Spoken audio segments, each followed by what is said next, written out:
Tem alguns buracos que os portugueses ficavam. Então, quando o inimigo entrava, ele era fuzilado dos dois lados. E ele realmente ficou, como tá nessa foto que foi mostrado para vocês, com uma bala de canhão durante um ano pagando essa promessa. Oh, minhas amigas chamando o sol. Cuida do teu homem, senão vou roubar.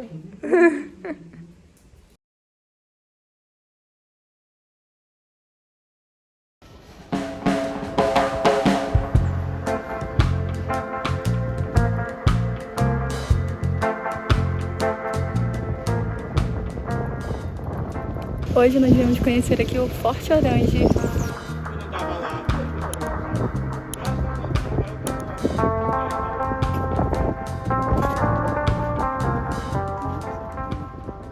E aqui é a parte holandesa. Esse aqui realmente é o Forte Orange, que é a parte antiga, que foi demolida ao longo do tempo por conta do mar, por conta do tempo.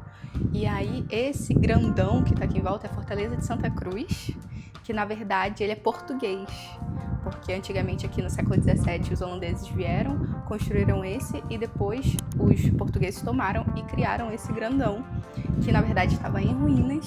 Depois de uma visita da rainha da Holanda, eles patrocinaram aqui, a rainha patrocinou para que pudesse revitalizar.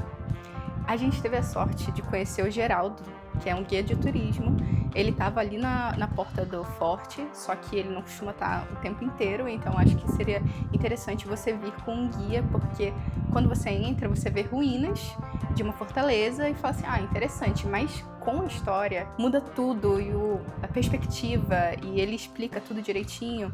Por exemplo, a gente ver isso aqui, a gente não ia saber que esse aqui é a parte holandesa, esse aqui que é o Forte Orange de fato, e o resto é português, a gente não ia saber disso. Hoje a gente fez uma contribuição colaborativa, né? Aquela que você paga o quanto puder. Então, se vocês quiserem dar uma procuradinha, adiciona aqui, ó. Adiciona aqui o Instagram dele, que a gente achou um trabalho bem legal. Ele conta com uma riqueza de detalhe. Aí, essa entrada aqui é a entrada do forte, né? É uma das entradas que existem.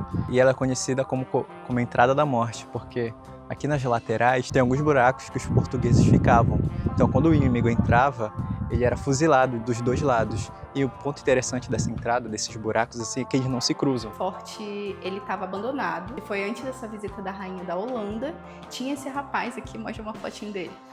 O rapaz que se chamava José Amaro.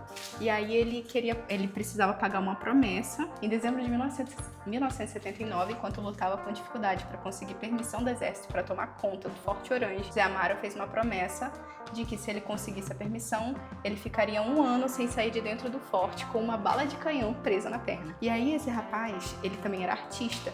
Tem várias obras dele aqui, aquela lá na frente que a gente mostrou. E ele realmente ficou, como tá nessa foto que foi mostrado para vocês, com uma bala de canhão durante 1 ano pagando essa promessa. E aí veio a rainha holandesa, veio aqui e conseguiu reestruturar e se tornar esse equipamento turístico que hoje em dia é o forte.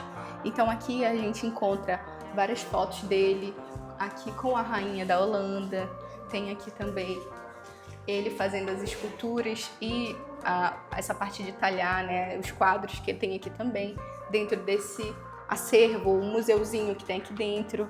Aqui também tem os canhões que foram utilizados pelos portugueses. Um fato curioso daqui de cima, né, tem esses canhões que foram feitos para proteger a fortaleza, e esses canhões são feitos de ferro fundido e eles não são quentes. E aqui do outro lado é a coroa do avião. Ela tem esse nome pelo fato de quando ela está com a maré seca, ela forma a asa de um avião.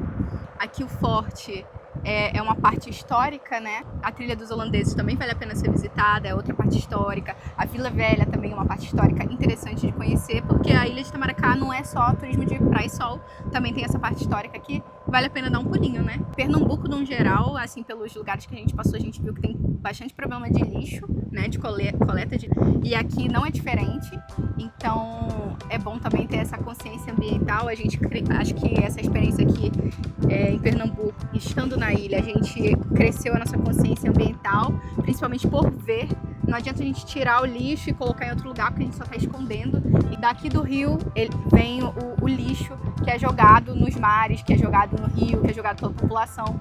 Então a gente vê um pouco disso também, porque a gente, antes de vir para cá, Eu tinha visto muitas avaliações negativas sobre a ilha, falando realmente sobre o lixo, mas não é um problema só da ilha, é um problema de Pernambuco no geral, que na verdade acaba sendo do mundo inteiro. A gente aumentou nossa consciência ambiental estando aqui, nossa consciência social também, foi uma experiência muito legal. E a gente recomenda que vocês venham conhecer a ilha de Itamaracá. Tem um ditado popular que fala sem eira e nem beira. E aqui nós temos os 3 telhados que remetem a esse ditado popular que surgiu daí.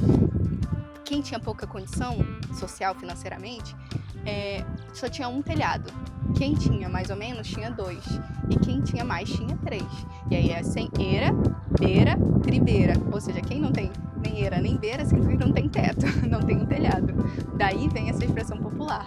E nesse caso aqui tem os 3, eira, beira e tribeira, porque quer dizer que é uma construção cara de quem tem condição. Minhas amigas tomando sol. Ai, que gostoso! Ai, que gostoso! Ai, que gostoso! Você tem um carinho? Você tem um carinho, não? Ai, meu Deus! Ai! Olha, que preguicinha! Ai, uma galizinha! E a caramelo! E a caramelo! Minha caramelo, querendo carinho, caramelo. Cuida do teu homem, senão vou roubar. Chegou.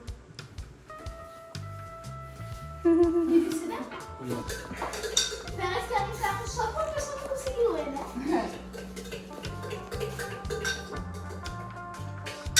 Uma vez na casa do meu pai, eu queria comer ovo e queria comer...